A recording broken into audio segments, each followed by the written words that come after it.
शिव को समर्पित होता है और वो तीनों तरह के जल का अलग अलग भाव है महाराज।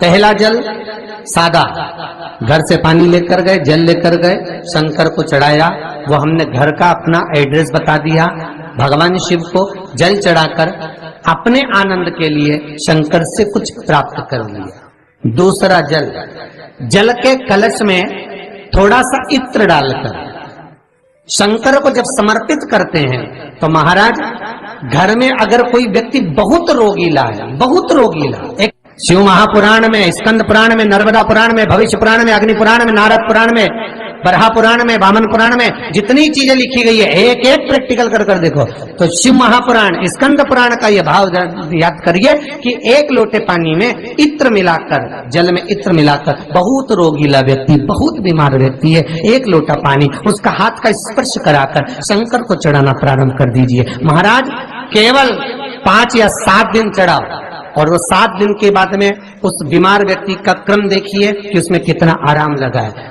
औषधि दवाई काम करना प्रारंभ करी कि ना करी।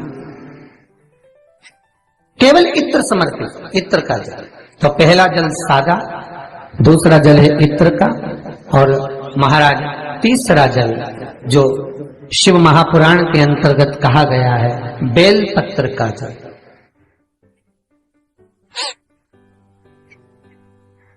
तीसरा जो जल है वो बेलपत्र का जल है। बेलपत्र का जल कैसा? तो महाराज शिव महापुराण की कथा कहती है कि जल के पात्र में एक बेलपत्र अंदर डालकर उस जल के पात्र को ले जाकर शिव को समर्पित करना, अर्थात अपनी मन की कामना भगवान शंकर से कह देना, केवल बेलपत्र के माध्यम, बोलना नहीं है हमको, कुछ हमें कुछ कहना नहीं है। 3 तरह का जल का जो व्याख्यान वर्णन किया गया, एक सादा जल जो भगवान को कहा, आपने अपना एड्रेस बता दिया, आपने अपने मन का भाव बता दिया। इत्र का जो जल चढ़ाया गया वो केवल रोग मुक्ति के लिए चढ़ाया गया। और तीसरा बेलपत्र, अगर उस जल में एक बेलपत्र भी पड़ी हुई है और वो बेलपत्र पड़ा हुआ जल आप जिस भाव से चढ़ा रहे हो, जिस कामना से चढ़ा रहे हो, शंकर वो कामना आपकी पूर्ण कर दे।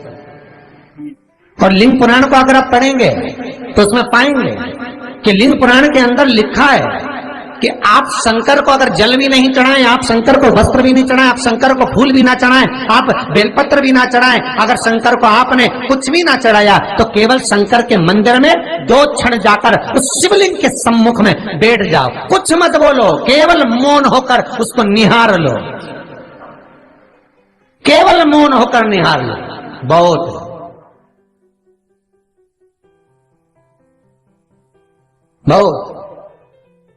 जो हनुमान जी महाराज को 3 तरह की माला समर्पित होती है, एक आंकड़े के पत्ते की, दूसरी बेलपत्र के पत्ते की, तीसरी पीपल के पत्ते की। ये 3 तरह की माला जब शंकर हनुमान जी महाराज को समर्पित होती है, जिस समय पर अगर व्यक्ति के जीवन में बहुत भारी रोग हो गया है, बहुत ज्यादा कष्ट हो गया है, कैंसर जैसी बीमारी भी अगर उसको घेर ली है और किडनी लीवर सब बेकार हो गया, तो निवेदन है पीपल के पत्ते की माला बनवाओ, 108 पत्ते की, और हनुमान चालीसा का हर पत्ते पर स्मरण करिए महाराज। आप हनुमान चालीसा पढ़ते जाओ, माला में गांठ लगाते जाइए, और वो माला जो व्यक्ति कैंसर से पीड़ित है हाथ का स्पर्श कराइए और शंकर को चढ़ाइए। केवल अष्टमी तिथि के दिन ये माला समर्पित होना चाहिए, शुक्ल पक्ष की अष्टमी के दिन। आप 2 या 3 अष्टमी को कर देखिए, अपने आप दवाई लगना प्रारंभ होगी, कैंसर जैसा रोग भी धीरे धीरे समाप्ति पर आएगा महाराज। पर करना शुक्ल पक्ष की अष्टमी को ही। महाराज कोई बच्चा एग्जाम में बैठ रहा है, सीए की पढ़ाई कर रहा है, कोई बहुत बड़े एग्जाम में बैठा, पास हो ही नहीं रहा, बहुत हार गया, बेलपत्री की माला चढ़ाई।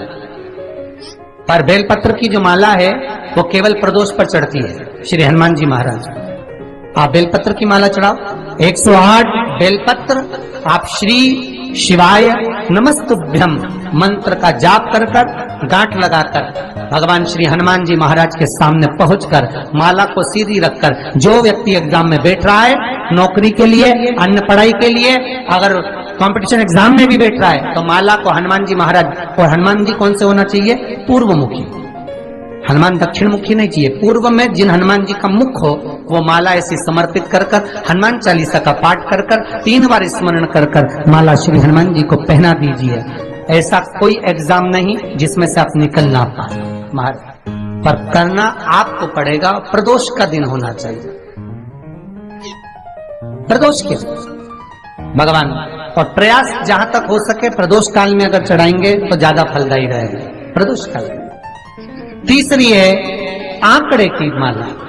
महाराज आंकड़े के पत्ते की जो माला होती है ये माला कार्य की सिद्धि के लिए होती है। इसमें एक एक आंकड़े के पत्ते पर सीताराम लिखा जाता है।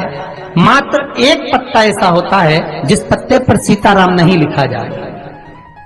108 पत्ते में से एक पत्ता, बस उस पत्ते को हथेली में रखकर उल्टा हाथ आपको रखना है और अपनी कामना कर कर उस पत्ते को बांध देना है। ये जरूरी नहीं है कि 25 के बाद बांधो, 50 के बाद बांधो या 100 के बाद बांधो, आपकी मर्जी पड़े। उस खाली पत्ते को कहीं पर भी बांध दीजिए और उस माला को अपनी कामना कर कर श्री हनुमान जी महाराज को समर्पित कर दीजिए महाराज। इसके लिए कोई तिथि, कोई दिन, कोई वार निश्चित नहीं है। बस ये माला जब हनुमान जी को चढ़ जाए तब एक घी का और एक तेल का दिया हनुमान जी के सम्मुख में लंबी बाती का लगा देना है महाराज। एक घी